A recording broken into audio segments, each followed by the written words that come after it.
So we started looking at other opportunities, and I guess a lot of research, it's like the internet nowadays. It's like you can do anything, It's like it's such a good tool to be able to do research. So trying to look for people that could help us out and different designers. We'd asked somebody to help us design some clothes at one point, and it just came back and it was flat. It was just like, you're not getting what me and Staz have got in our heads. Like, we've got this super ambitious kind of idea for what we want to do with the brand, and it's got to be like the best.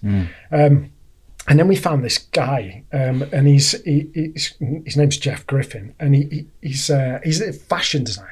Right, so he's worked for some huge brands in the past, like Diesel, and like he's got his own brand called Griffin. He's worked for Converse and other things, but it's heavily fashion orientated. But we were still like, okay, well, let's at least try and get in contact with this guy and get some kind of advice and guidance. So he's got this place down in Cornwall, Bude, and it's called Loveland Farm. So me and Staz were like, right, okay, let's see. We jump in the car. It was actually a works car at the time, I think, so we shouldn't have had it. But so drove down to Cornwall, rocked up in the middle of fucking nowhere, right? You've got to get, Cornwall's bad anyway for travelling, isn't it? So all down these tiny little roads, and got to this place, and it's a farmhouse, right? So we were like, are we in the right place? And I was like, yeah, we're here. So we knocked on this door and nothing. Dogs barking. Okay, somebody must be in. And this guy came to the door, and it was kind of what we expected, but not what we expected. Jeff Griffin, big guy, like 6'5" or whatever, big beard, one tooth missing.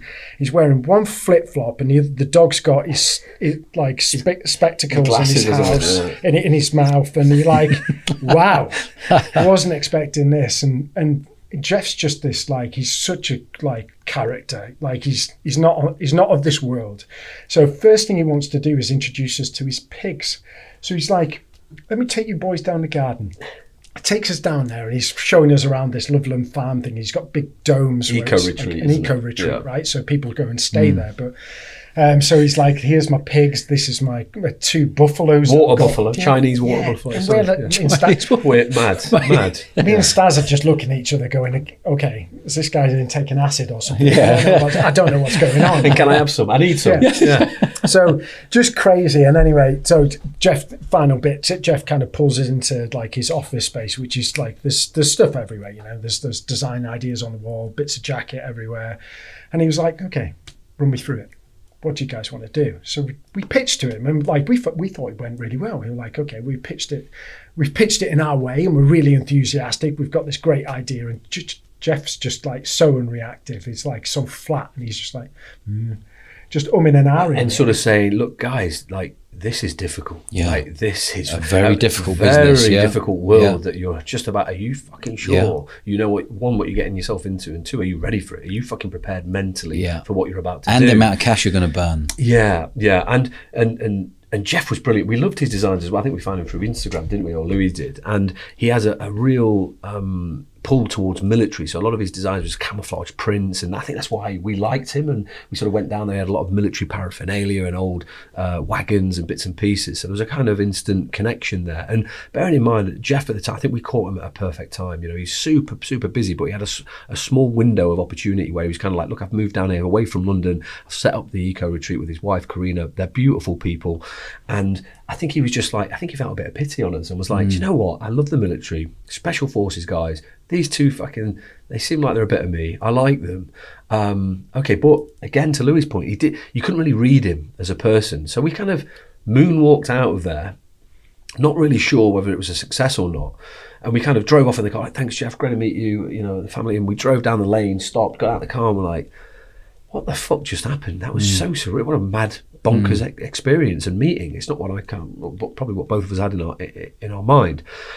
So we sort of left and said, well, I don't know, I'm not sure if he's interested or not. We sort of then had the fucking falling out or whatever, drive back to Poole, back in the office, we're carrying on. And I think Jeff reached out to us, didn't he, and sort of said, look, guys, let Louis take over from it. Yeah, I mean, so yeah, we were deflated. We were just like, oh, deflated, but like, okay, next way to do this. So we started to look down other avenues. But anyway, inbox came up, and it was like, Jeff Griffin. Oh, so he was like, guys, I want to do it. I really want to help you guys out. I really want to, like, I loved you 2.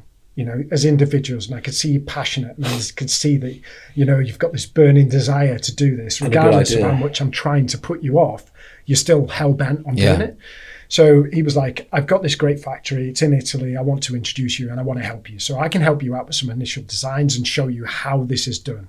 So we were like super excited. We were like two excited little boys. Were like, okay, let's get on a flight to Italy. So in fact, before that, didn't we? Then we went back to Loveland Farm. We got in one of those pods. We did, yeah. Went into one of those pods, and he said, "Listen, guys, come down, stay over at the eco retreat, the farm. We'll take you out, eat food, all this kind of stuff." So we went back down to the farm again, and he had one of the pods set up, and we just stuck ourselves in this pod for probably 2 days, and we had designs out, clothing, put them tunes on. Brilliant. And then we went to these designs, sat down with Jeff. We've still got the old footage, the YouTube footage of us sat down, and this is kind of what we want to do and the ideas that we have. And we just locked ourselves in there, and just coffee and food and going out local, and it was fucking brilliant. And we kind of, at that point for me, I sort of started feeling like we were getting somewhere, and it felt right. And the designs and everything else, I was like, fuck, this is and also you found someone who believes in you. Yeah, I mean, Steve first and foremost, you could see that he had the idea, and Steve investing the money with just like me and Staz were like, right, okay, well, we've got a bit of backup here, and that always feels good, it's a nod. So and Steve's a good guy. Really good. Really good. Steve's we're really fortunate. He's been very fundamental in making sure that we do things the right way from the off. I mean, we'll probably come on to Steve more because he deserves it, for us to talk about, everything that he's done for us over the last 6 years. What was that feeling like for you when he said, right, I'm going to bring something to the table, I'm going to bring Italy to the table?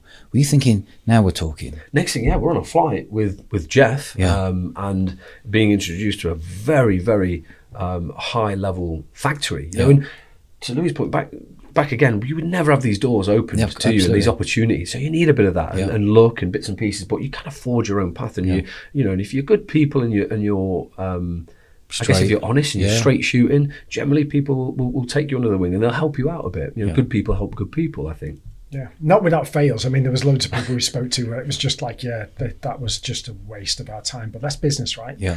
You have 10 conversations and one of them might be just gold dust, but the rest of them's dross. But So, I mean, Jeff was just like, he was really kind of like a real kind of turning point for us. So we went to Italy, and the factory makes for like high-end fashion brands. So Fendi, Chanel, Moncler, like Louis Vuitton, like... What this factory took you to? Yeah, Moncler, all that kind of ski, snowwear, technical stuff. And the Italians do it well. Yeah, they're artisans, right? So they're really good at their jobs, so good, but it's expensive, right? So, but we knew that this is because we want to be at the top of our game. It's like we don't want to make something average that's just available for everybody, and just like it would do us a disservice. And we wear our heart on our sleeves, and it's like our credibility that's important here. It's like if we're going to make product, we've got to make the best.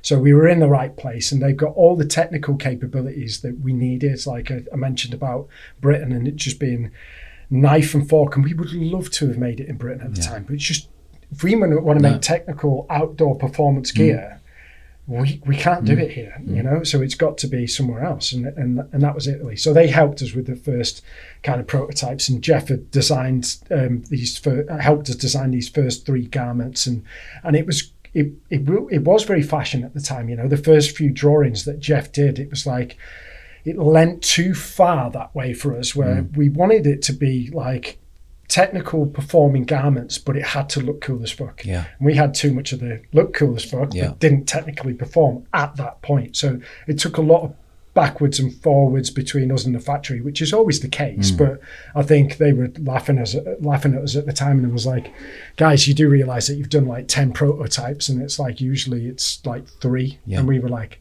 wow.